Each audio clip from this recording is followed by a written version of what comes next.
Making the album really started, like, I guess the first bits of it would start like mid 2014. So I was at school at Metalworks Institute taking audio engineering because I wanted to get more of a gauge on like what goes on behind the scenes, what goes on in the studio. That was a really, really awesome experience. And then I had to like live somewhere, right? So I picked these like random house full of guys, and me and one of the guys in there hit it off. His name's Nat. He goes by Noms, is a producer name, Nawms.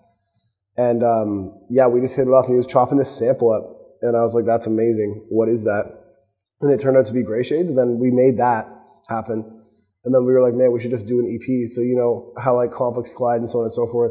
And then we just got to working on the album.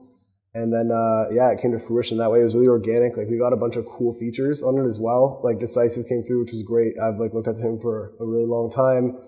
Divine came through. That was fantastic. That was in budget. Like, everything sort of came too. We made a whole bunch, cut a whole bunch, and then, yeah, what you have is Shades, man. And like, it took a while to come together just because of like promotional stuff and all that sort of jazz. But I'm so happy with the product where it's at now, and I hope whoever's watching this is as well. The theme for Shades is actually from darkness to light. So like, the black and whites make gray. That's obvious, but I very much exist in a world of superlatives. So like, everything's either like the absolute most ecstatic, like ecstasy-filled amazing thing ever, or it's like the most darkest, most terrible time. So the album actually goes from dark to light. So that's basically the concept of it. Like, there's this track called Nightmare / Gospel John where I'm like, you know, I'm, by the way, like sober almost 2 years. So Nightmare is like in the depths of that sort of space, like being an addict, being like drunk all the time, blah, blah, blah. I wrote Nightmare, and then the gunshot fires, the beat drops, and it flips into Gospel John, which is like a big, huge, you know, choir symphony sort of thing going on. And then from there, it gets light very quickly. So it's sort of like darkness to light, black plus white equals me equals Shades, Gray Shades.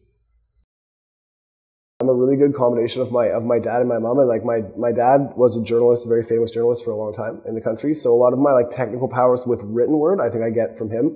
But a lot of my understanding of like, of humanity and like emotion and stuff, I think I get from my mom. So like, the combination of those two things really worked in my favor. Also, growing up in a family of artists, it was easy to pursue because they're like, yeah, this is a viable thing. Like, you can make a living doing this. Like, it would be a lot harder growing up in a family of like investment bankers, you know, and be like, I want to rap, mom. You know, like, I don't think they'd really fly with that. So, yeah, the support from my family has been immense. Like, they've really stuck it out with me this whole time, and like, they were so happy to see it all finally coming together. You know, of course, seeing my sister work so hard and like achieve such success in the world of film as well is very inspiring, just to know that this is like a viable thing. Like, you can do this if you put the work in, if you have the talent, if you have the effort and the motivation and drive, you can make it happen, even if it seems like really crazy to a naked eye. The challenge for this album was like sequencing and like staying true to vision, because like, it is a concept album. So there were tracks we made that were really cool, but they kind of fell outside of like the thematic vision of Shades, so we had to cut them.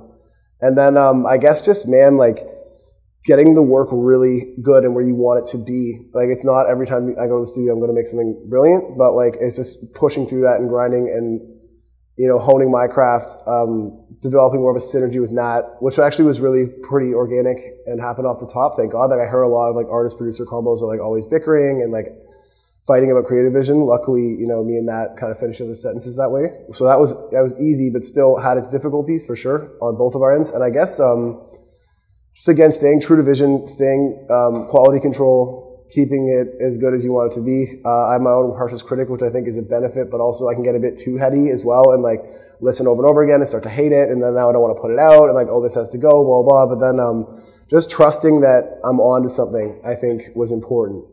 Inspiring to see artists who create, they throw it to the public, now it's yours, right? Like, it's not mine anymore. Like, Shades isn't mine anymore, it's everyone's now. So it's like, I still listen to it and nitpick at it, but ultimately, I know that like, that's not how art gets made, and you can get really hamstrung in that, so I try to avoid that as best I can.